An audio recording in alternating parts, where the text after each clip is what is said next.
I want to speak to you this morning on the subject of the sound of hope. The sound of hope. You may be seated. There is a pandemic that has gripped the citizens of our world that is far more devastating in its impact than COVID and all of its variants. There is no vaccine for it, although it's taken lives since the beginning of time. There have been moments when the most gifted, astute, scholarly, strong, and godly have grappled with this dark disease of the soul. What I'm speaking of is the debilitating condition of the soul called hopelessness. This killer of destiny, dreams, desires, impacts old and young. And in this generation, it is especially discouraging to see how it has gripped the very young. In June 2020, the CDC released data that suggests 1 in 4 adults ages 18 to 24, think of this, have considered suicide. According to the recently released Harvard Youth Poll of 2,500 Americans ages 18 to 29, 51% of young Americans said that at least several days in the previous 2 weeks they had felt down, depressed, and hopeless. These young people are looking for hope. But it seems everywhere we look, it just seems so hopeless. The future of our economy looks hopeless. Our government assures us that they can print trillions of paper-backed bucks to be distributed like confetti at a Mardi Gras parade, much of it with no real logic or responsibility, and that there will be absolutely no repercussions. But we're not fools. We know history and we know better. Payday is coming for America, and it's sooner rather than later. It just looks so hopeless. As we look at the future of our educational system, it looks so hopeless. Not only do students work for years to pay back student loans, the product of our state and many of our private institutions of higher learning is militantly anti-Christ, anti-God, anti-Bible, anti-morality, anti-tradition, anti-family, and anti-American. We're paying money we don't have for a product we don't need. 90% of youth who are active in church drop out of church by their sophomore year in college. 72% of college faculty members describe themselves as politically liberal. 70% of Christian youth who attend secular universities will completely abandon their faith. It just looks so hopeless. As we look at the future of our nation, it just looks so hopeless. We're divided racially, politically, ideologically, and the chasm separating us seems to be growing every single day. A recent Washington Post headline says, "In America, talk turns to something not spoken of for 150 years, civil war." The story references, among others, Stanford University historian Victor Davis Hanson, a well-known man, who asked in a National Review essay last summer, how, when, and why has the United States now arrived at the brink of a veritable civil war? And a poll conducted last June by Rasmussen Reports found that 31% of probable U.S. voters surveyed believe it's likely that the United States will experience a second civil war sometimes in the next 5 years. When our politicians, our so-called civilized, educated, compassionate leaders, and I say that tongue-in-cheek, when they vigorously campaign for confused men to have the right to use women's and girls' restrooms even in junior high and high schools, when they are for full-term abortions, which means after 9 months, a baby could be murdered instead of delivered on the whim of the mother. I'll never forget, this past year in New York City, these barbaric leaders laughed and celebrated as they put their names on legislation to kill babies full term. What an abomination for our leaders to toast to the shedding of innocent blood. Even if the courts roll back the abortion laws, those demented and yes, demonized leaders are still in place waiting for their moment. It just looks so hopeless. Our leaders justify burning, looting, and murder in our cities. Now, in their total loss of conscience, they applaud mobs stealing in broad daylight from retailers as some kind of demented payback. Many of our senators, congressmen, and even mayors and judges applaud paid insurrectionists, Antifa and others, as they are given a carte blanche invitation to burn down Main Street, USA. Our elected leaders and even our highest ranking officials refuse to speak even a word of reprimand or disapproval of these hired thugs. Just looks so hopeless, doesn't it? While our ridiculous neo-reformers, our out-of-touch intellectuals, our spineless officials, and our impotent institutions offer us no hope we can see. The good news is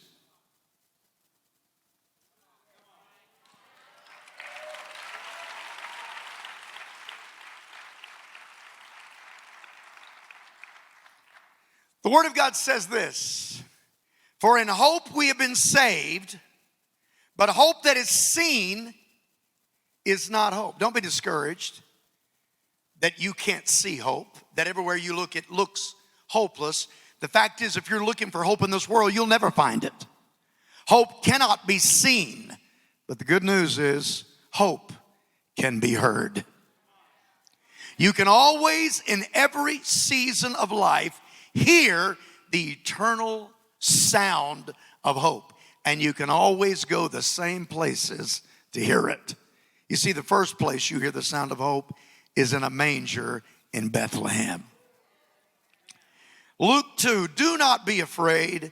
I bring you good news that will cause great joy to all people. Somebody say all. Today in the town of David, a Savior has been born to you. He is the Messiah, the Lord. This will be a sign to you. You will find a baby wrapped in cloths and lying in a manger. Isaiah prophesied the sound of hope would come to the earth thousands of years before he arrived. For unto us a child is born, and unto us a son is given, and the government shall be upon his shoulders. Do you have any idea how hopeless the world was when that first sound of hope was heard?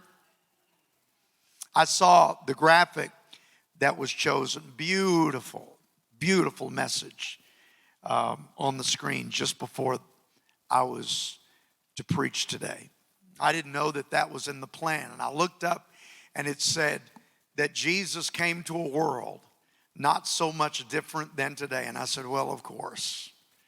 The Lord gave me this message, and the Lord gave somebody that graphic because he knew what he wanted to say. You see, the first thing you have to understand is when Christ was born, the Word of God had not been heard for 4 centuries. There had been not one shred of the Word of God shared on the planet for 400 years. Malachi is the last book in the Old Testament written in the 5th century BC. It concludes with the statement that God would send Elijah the prophet as a forerunner for the Messiah. But since that last pregnant statement, which would eventually be fulfilled in John the Baptist, God had been silent. God says, I'm going to send Elijah, who is going to prepare the way for the Messiah. And then he says nothing for 4 centuries. Without the Word of God present among them, can you imagine the darkness, the gross spiritual darkness that covered the globe. No word from God for 400 years. But hallelujah, when he arrived, he was the Word made flesh and dwelling among us. Secondly, the people of God were under the oppressive rule of Rome. This is evident in the birth story of Jesus. Luke 2:1 records the census taken up by Caesar Augustus. It was a blatant reminder that the people of Israel were owned. They were told what to do and when to do it. To be citizens, they must also be slaves to the Roman system. No matter how oppressive you think our government is, or the governments of the world, they are not more oppressive than the government that Jesus came to when he was born in Bethlehem. Herod, a descendant of Edom, ruled in Jerusalem. He was not at all like King David or his Davidic line. Much like today, soldiers walked the streets of Jerusalem. They weren't 19-year-olds, though, with M16s. They were Roman guards. They were called to police the city of David. And if anybody got out of line, they could be killed as well as reprimanded right there in the street.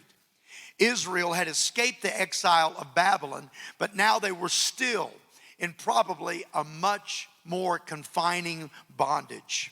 But it was into this political darkness and corruption that the Son of God silently slipped on the scene one precious night in Bethlehem. Third, the nation of Israel was fracturing. They were divided. There were four major groups that were fighting for power. There were the Pharisees, first of all. Then there were the Sadducees. And then there were the Essenes. And then there were the Zealots. These four groups hated each other. Even among the so-called people of God, the chosen seed of Abraham, there was no peace. And while the darkness was pervasive and the world was dangerous, suddenly a 4-century silence from heaven was born. And he slipped silently into the earth, born into obscurity, Messiah among men, heaven's best. But the world would never again be separated from their God.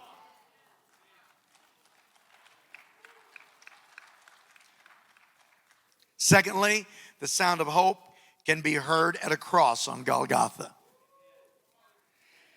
John 19:30 contains these 3 epic words that changed the world and eternity forever. It is finished. For centuries, sacrifices had been offered for the sins of God's people. No offering at all was offered for the Gentiles. There was no hope for anyone who was not a descendant of Abraham. But thank God the cross is the final word on sin, bondage, and disease. If you want to hear hope, all you have to do is to just lend an ear to the Gospels, where there is the account of the God-man shedding God's blood on the earth.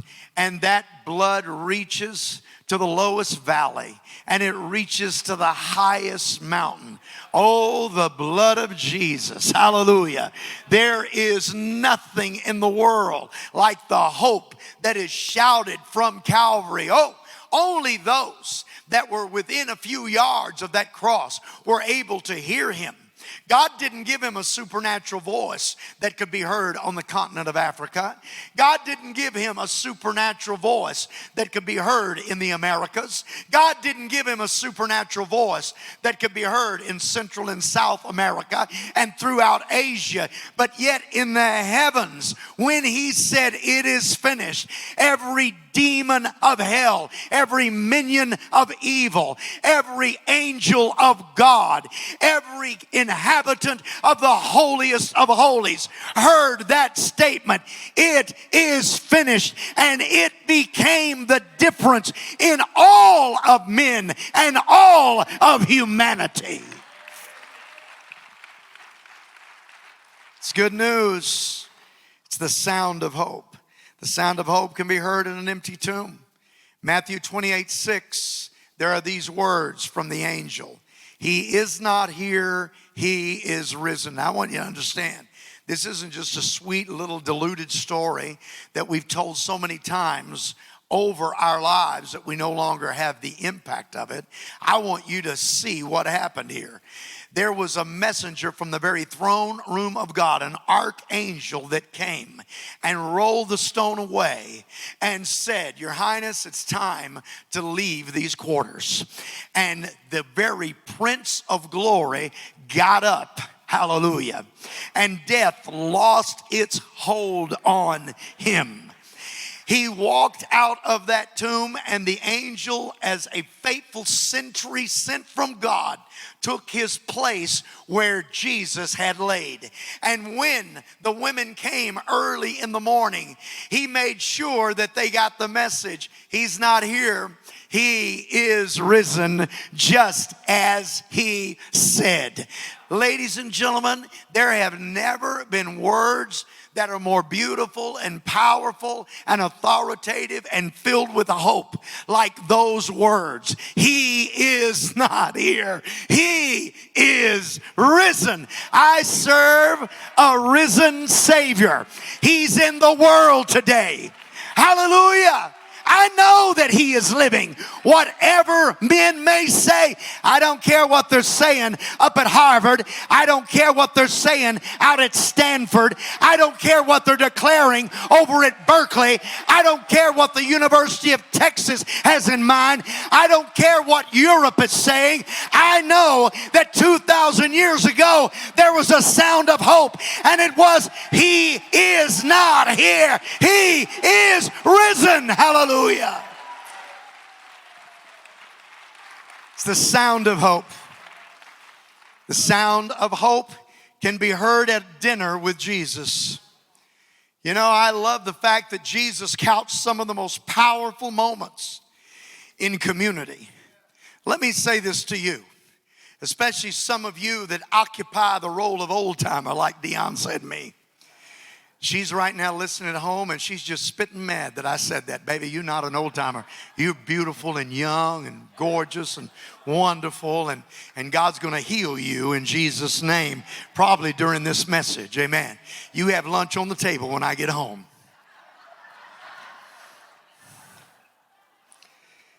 The sound of hope can be heard at dinner with Jesus. Come on, somebody give that a hand. That deserves applause. I said at dinner with Jesus. Glory to God. Whew, praise the Lord. That's why every conference you ever go to needs to have table time. Doesn't have table time, it's not a Jesus conference. People got to sit down, get face to face, talk. That's where the real good news comes out. And here, on one occasion while he was eating with them, he gave them this command. Now, don't leave Jerusalem, but wait for the gift my Father promised, which you have heard me.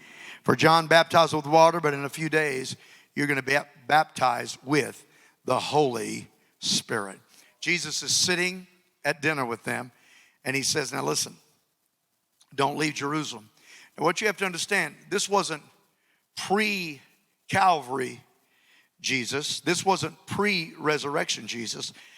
This was post-Calvary, post-resurrection Jesus. This is the resurrected Son of God who didn't just leave the earth immediately like we do at the Christmas play. And don't be too hard on us. We got to do everything we do in an hour and a half. So we got to get him crucified and resurrected right there on the stage. But that's not the way it happened. Jesus stayed on the earth for over 50 days. He stayed there, communicating with his followers, talking to them, hanging out with them just as he had. You see, Jesus wanted to make sure that there was no stone unturned. Hallelujah. And so Jesus went to people's houses and ate. There he stood, the resurrected Jesus. I don't even know if he used the door or not, because he had this glorified body now that was able to just walk through stuff.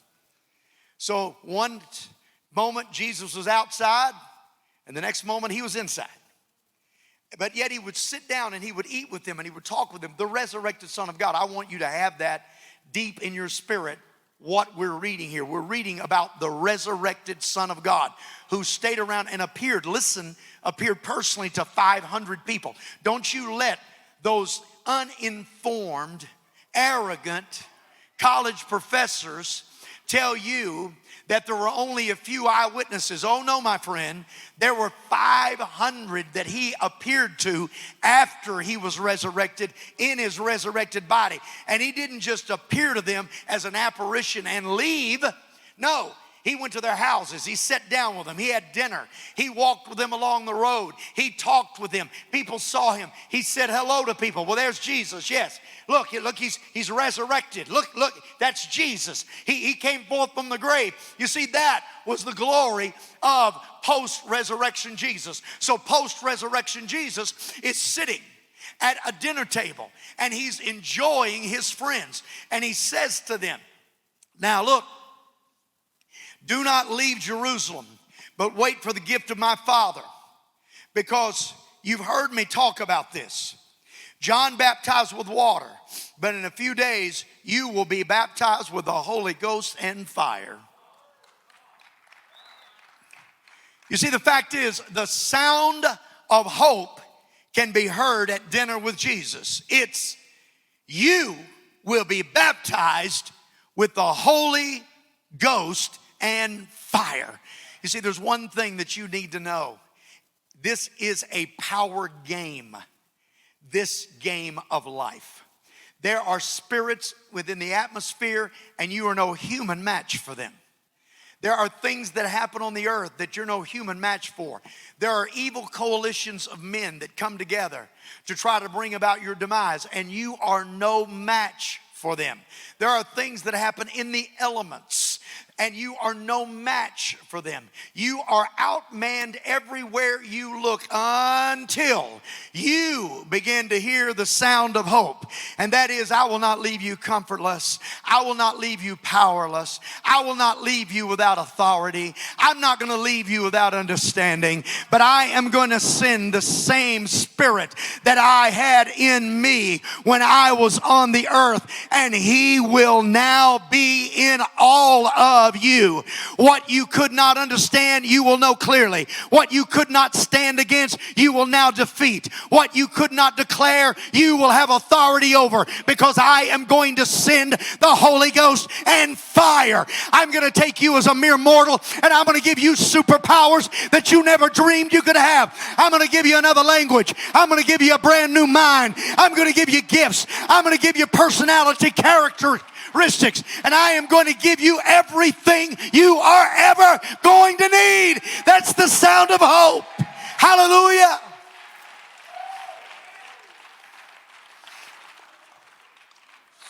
Glory to God. Hallelujah. Glory to God. When I was preparing this morning, the Holy Spirit told me, said, just put the scripture down. Said, I'm going to give it to you on the run.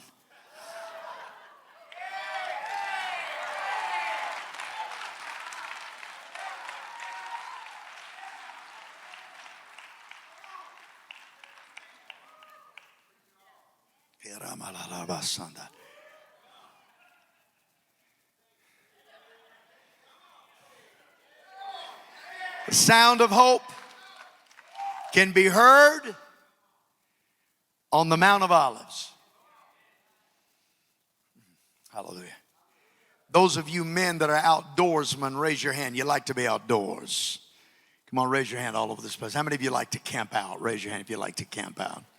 Yes. You notice my hand didn't go up for either one of those things. That's right. Somebody said, your daddy never took you camping? I said, no, sir. He never took me camping. You don't know what you're missing. I said, yeah, but I got an idea. And I plan to keep missing it. Not the outdoors guy. Yeah. I like to go outdoors on a piece of grass that stretches 120 yards and about 53 and a half yards that way. But when I walk off that piece of grass, I'm very uncomfortable anywhere else. I don't want to sleep in a tent hearing critters walk around outside. I don't know who they are, and I'm not anxious to be introduced to them. Not so with Jesus. Jesus loved the outdoors. He was like you. Loved to be outside with his men. Often slept under the stars with his guys. They had special places that they would go. In fact, post-resurrection, he had a meeting place that was by the Sea of Galilee where they used to have fish fries. The revelation of his resurrection to Peter was outdoors. Peter came swimming from the boat out in the middle of the brink when he heard his voice. And when he finally made it to shore, Jesus said to him, you can find it in the first Denny Duron version. He said to him, bring some of those fish, Peter. Fried fish and hush puppies, just like old times. They sat down and ate the fish, listen, that Jesus cooked, that his disciples caught. And that was their personal revelation, their first encounter with the resurrected Lord. What I can tell you is that Jesus loved the Mount of Olives. It was a beautiful place. It was a rugged place. And it was a place he would take his men to pray. He loved the outdoors. Only the canopy of the stars over him, as he would sometimes intercede all night long.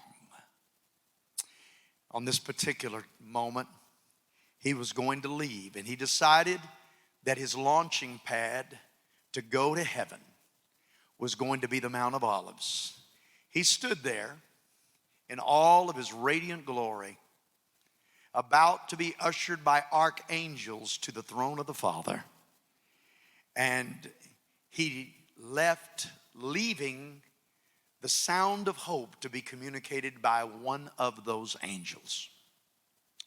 And the men were mesmerized by this. Here's what you have to understand. Jesus had only had one truly supernatural, otherworldly, defy the elements kind of experience other than walking on the water.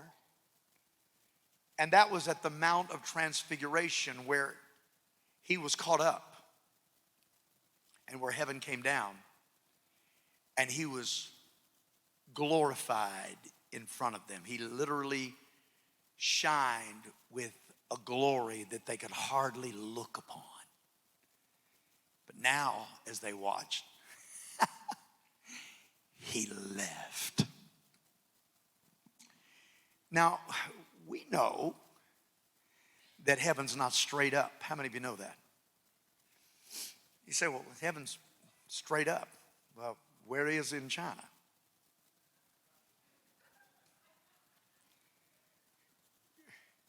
God's everywhere. There is a heaven, however, somewhere.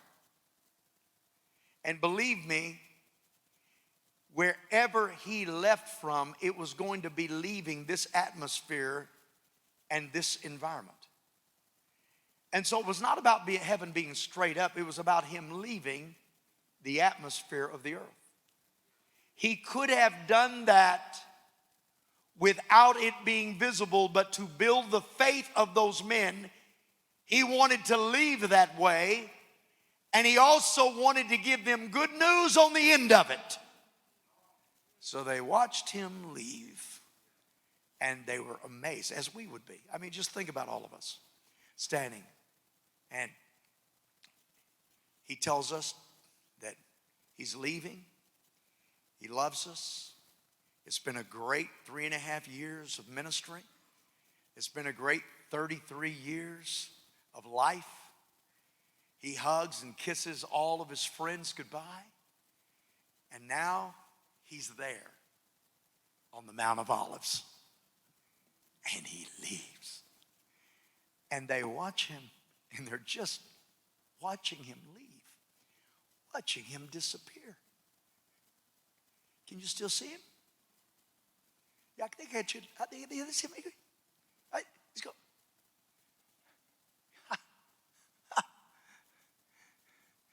Imagine that. Jesus just left. And then all of a sudden, the angel of the Lord is standing beside them and says, "Men of Galilee, why are you standing here gazing into the heavens? Don't you know that this same Jesus that has gone away is going to return in like manner?" You see, the sound of hope is, this is not all there is. The sound of hope is, this is not the end of anything. It's the beginning of everything. The sound of hope is, as the world crumbles, it's simply a shout that Jesus is on his way. We need to understand, ladies and gentlemen, that the sound of hope is still, Maranatha, the Lord cometh. Every revival in human history has always been a revival where the coming of the Lord was emphasized. I don't hear it much anymore. I don't hear it from pulpits. I don't hear it from Christians. It's as if we have determined that we are going to stay focused on the nasty now and now instead of get preoccupied with the sweet by and by. But what you got to understand is this. The moment you were born again, you were no longer of this planet. You were no longer of this culture, and you were no longer of this world. The moment you got born again, you were a heaven person. The moment Jesus Christ cleansed you of your sins, you had the key that was going to open the pearly gates. The moment that you begin to walk with the King, you were destined to walk on streets of gold. The moment that you met Jesus personally, spiritually, you were destined to meet him face to face. The moment that you were really redeemed by the blood of Jesus, you were destined to take people with you to heaven. And here's the good news. It's the sound of hope. No matter how our nation decides to go, no matter what road our politicians choose, no matter how dim and dark that the scene seems to be on the world, we as the people of God still have the sound of hope. Don't just gaze into the atmosphere, because this same Jesus that you see going away is one day going to come again in like manner. I don't know where we're going to be. I don't know what we're going to be doing. I don't know if we're going to be in church. I don't know if we're going to be asleep in our beds. I don't know if we're going to be walking down the street. I don't know if we're going to be signing a business deal. I don't know if we're going to be taking our kids to school. But all of a sudden the atmosphere is going to change. All of a sudden, we're going to hear the clear call of a trumpet. And as that shofar sounds, hallelujah, we're going to lose gravity. And we are going to rise to be with him in the air. And we will always be with the Lord. Somebody give the Lord a shout. I said, give the Lord a shout. Hallelujah, hallelujah, hallelujah. Glory to God. Wow, stand with me, please, all over this place. Thank you, Jesus. Glory to God, glory to God. Oh, we used to believe those words. We used to believe in the imminent return of the Lord Jesus Christ. Any doctrine that takes you away from the imminent return of the Lord Jesus Christ needs to be put aside, because the Word of God says that we would reach a time in our lives where we would pray, even so come quickly, Lord Jesus. Hallelujah. I'm praying for those Supreme Court justices. I pray that they will stop the wholesale slaughter of babies. I don't even understand how powerful the deception has to be that anyone can justify stopping a beating heart. I don't even get it.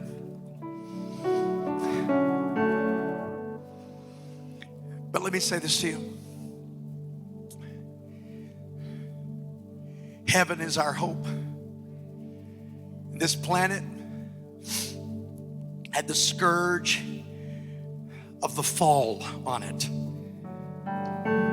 when the first sound of hope was heard and Jesus was born. This planet had the scourge of man's deception and man's perversion on it when the sound of hope was heard from Calvary. This planet had the scourge of hopelessness, helplessness, and hell on it when the sound of hope was heard at an empty tomb. This planet had the scourge of man's failure to meet the standards of God, of millions and millions who had no knowledge that God existed, of idol worshipers and occultists.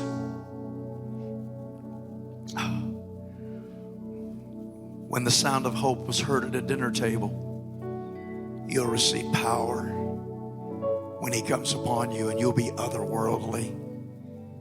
You'll be in this world, but you won't be of this world.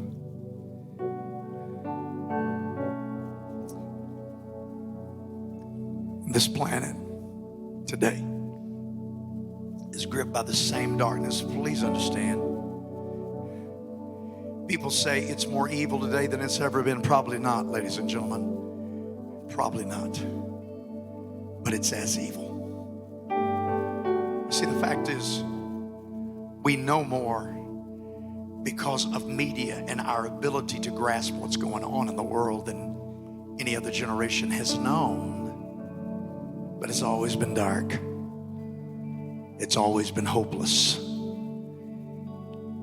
And yet our God so confidently marches throughout the pages of history, understanding that the final moment of human history will belong in its entirety to the heaven people. Oh, hallelujah. Folks, you know, some of you lost hope. I'm going to tell you, you've been down, you've been depressed. If we'd have done a research here in this sanctuary, some of you would have said this: I have battled emotionally lately. Let me say it again. I have battled emotionally lately. And you'll say, I'm ready, Pastor. Of course I'm ready to get back to the hope I know. And I know all of the places you took us very well. There's not one unfamiliar place that you took us to hear the sound of hope today. I know them all. I want you to come right down here though and just get a little touch of hope straight from the Father. The thing the Lord's communicated to me is in the altar today, some of you are going to have a fresh visitation of the hope of God. Come right now. Will you do that? Come right now. If I'm talking to you, you'll say, I need a fresh touch of the hope of God in my life. Come and stand here at the front of this place. Come on. Get the cleansing of God. Get the restoration of God. Let God do a new thing in you. This is a powerful moment. If you don't come just right where you are, stand and lift your hands and say, oh God, let me see things through your eyes. Let me see things through your lens. Lord God, let me see the sound. Let me feel the sound of hope. Let me hear the sound of hope. Let me hear the sound of hope. Ladies and gentlemen, if there is a remote possibility that you believe one day you'll stand before God, that is at once the most terrifying and gratifying thing you can ever believe. I believe that the moment you breathe your last breath, you're going to be in the presence of God, either for judgment or for reward. And I can tell you that the good news is God wants to reward you. He wants to bless you. He wants to use you. Now, Lord God, to everyone, just lift your hands and begin to worship. Father, I pray in the name of Jesus that everyone here will experience your power, your love. I pray, Lord God, that everyone in this place will experience your presence. Lord, we're nothing without your presence. We're nothing without your presence. As Moses said, I won't go anywhere unless you go with us. And Lord, that's the way we feel. We pray in the name of Jesus that we'll hear the sound of hope. I pray in Jesus' name that all of the clogging of the spiritual arteries of our life, Lord, will be cleared as we hear hope again. Lord, thank you for the manger. Thank you that angels heralded the arrival not of a reformer, but of a Savior. Hallelujah. Bless the name of the Lord. Thank you, Lord God. Lord, for the sound of hope of the cross. Our sins are washed away because of the blood. Lord, thank you for the sound of hope of an empty tomb. Lord, there is no bondage that holds us today. Come on, shout this with me or say this with me. Living God, there is no bondage that can hold me or can hold my family. I declare resurrection power, which means the power of the tomb is broken. The stone is rolled away, and I come forth in resurrection power. Hallelujah, hallelujah, hallelujah. Lord God, thank you, thank you, thank you, thank you. Lord, thank you that I am filled with the Holy Spirit. Lift your hands right now and thank God that you're filled with the Holy Spirit. Lord, thank you that we're filled with the Holy Spirit. We're filled with the Holy Spirit. Oh, we give you glory. We praise you for the Holy Ghost. Thank you for the Holy Ghost, Lord. Thank you, thank you, thank you. Now I want you right now, I want you to lift your hands and I want you to say, Lord Jesus, I'm ready for your coming. Come on, tell him. Say, Lord, I'm ready for your coming. I want you to say, even so, come quickly, Lord Jesus. Say, Lord, I look forward to your return. Have you told him that lately? Let's just tell him, Lord, I look forward to you coming back. I'm so excited about you coming back to the earth. Lord, I look forward to it. How I love you, Jesus. How I love you, Lord. How I love you, Lord. Bless the name of Jesus. Glory to God. Father, this is what I pray. Hallelujah. I feel really led right now to stoke your faith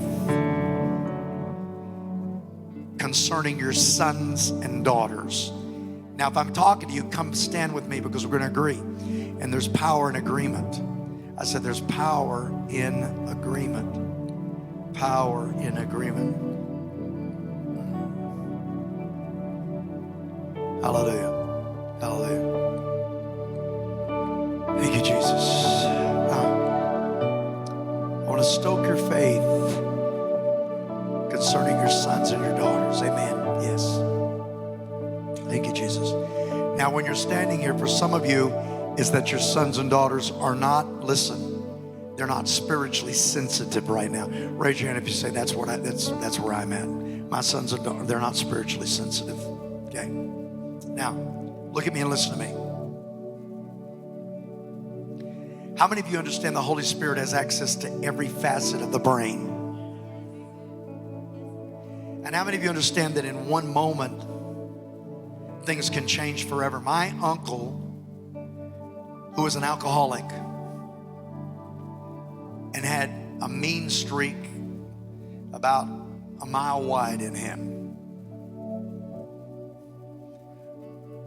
was as lost and bitter and sometimes just a little bit close to being sacrilegious because he was raised in the church.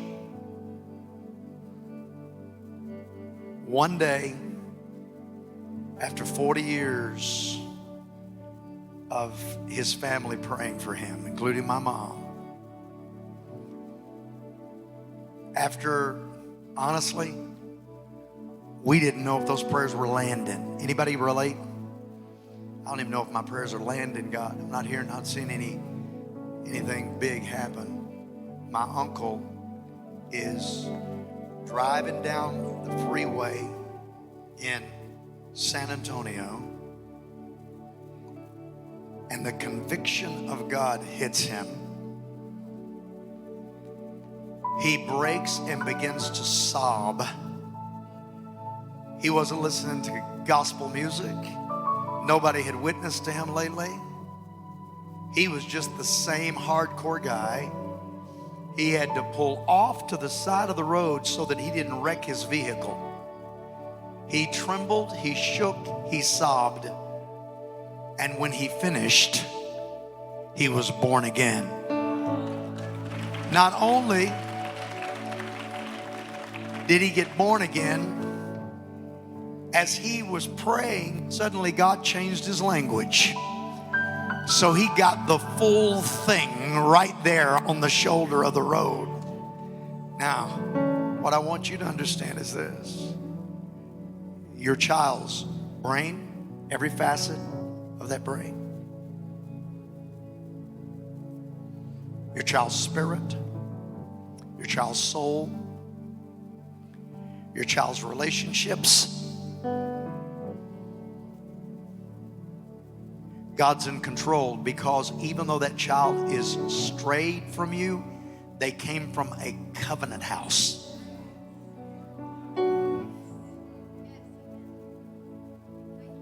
Covenant house. That's why the Apostle Paul, in his understanding of covenant, was able to say to a Philippian jailer who was an idol worshiping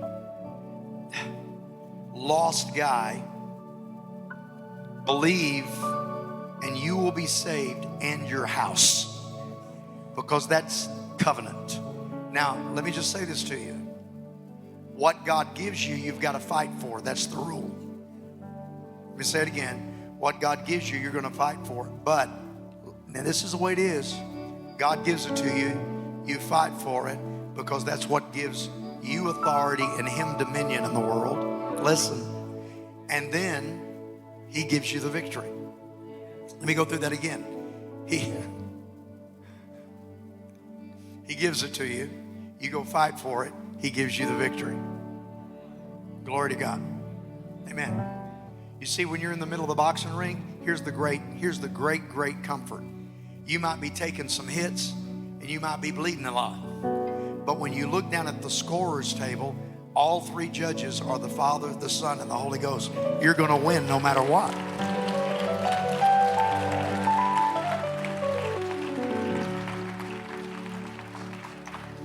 I said it's fixed. So right now, lift your hands. I'm going to pray for God's authority on your family. Now, Father, in the name of Jesus, we don't even know how many churches do this in America. And we don't really care. What we care about is the fact that you've revealed it to us, that we are a covenant church and a covenant people, and our houses are covenant houses. Declare this with me. My home is a covenant home. Everything I own belongs to you, Lord. I am a tither. I make sure that I obey you in all that I touch and all that I earn. I obey you. And when I don't obey you, I ask for your cleansing and forgiveness, because I want to be in covenant with you. And Lord, I thank you that because my house is a covenant house, my children are covenant children. The devil can't have them. The enemy can't deceive them. The world can't take them. So right now I declare that there will be an open door that the enemy cannot shut into the consciousness of my child. In the name of Jesus, and I want you to fill in the blank. Ready? In the name of Jesus, say the name right now. 1, 2, 3. You will turn to God in a new and powerful way. And now I want to pray for all the children. You're just concerned about them at their stage of development, and maybe there's just something happening that brings you pain because your little child is behind in a certain area, or you feel that maybe they haven't developed socially as they should, or maybe they're having a tough time at school, I want you right now to raise your hand if that's you. Raise your hand if that's you, because there's that part too. Now lift your hands. Everyone lift your hands, and everyone pray this prayer. Lord God, I thank you that because of the Holy Spirit, everything that my child needs, personality-wise, is covered by the fruit of the Spirit. So I claim in the name of Jesus that everything my child needs has been paid for in full by the blood of Jesus and has been sealed by the Holy Spirit. So Lord, I pray progress, I pray prosperity, I pray awareness. In Jesus' name, I thank you. Lift your hands and thank God, because He cares about our families. Hallelujah. Bless the name of Jesus. Bless the name of Jesus. Hallelujah. Hallelujah. Hallelujah. Glory to God.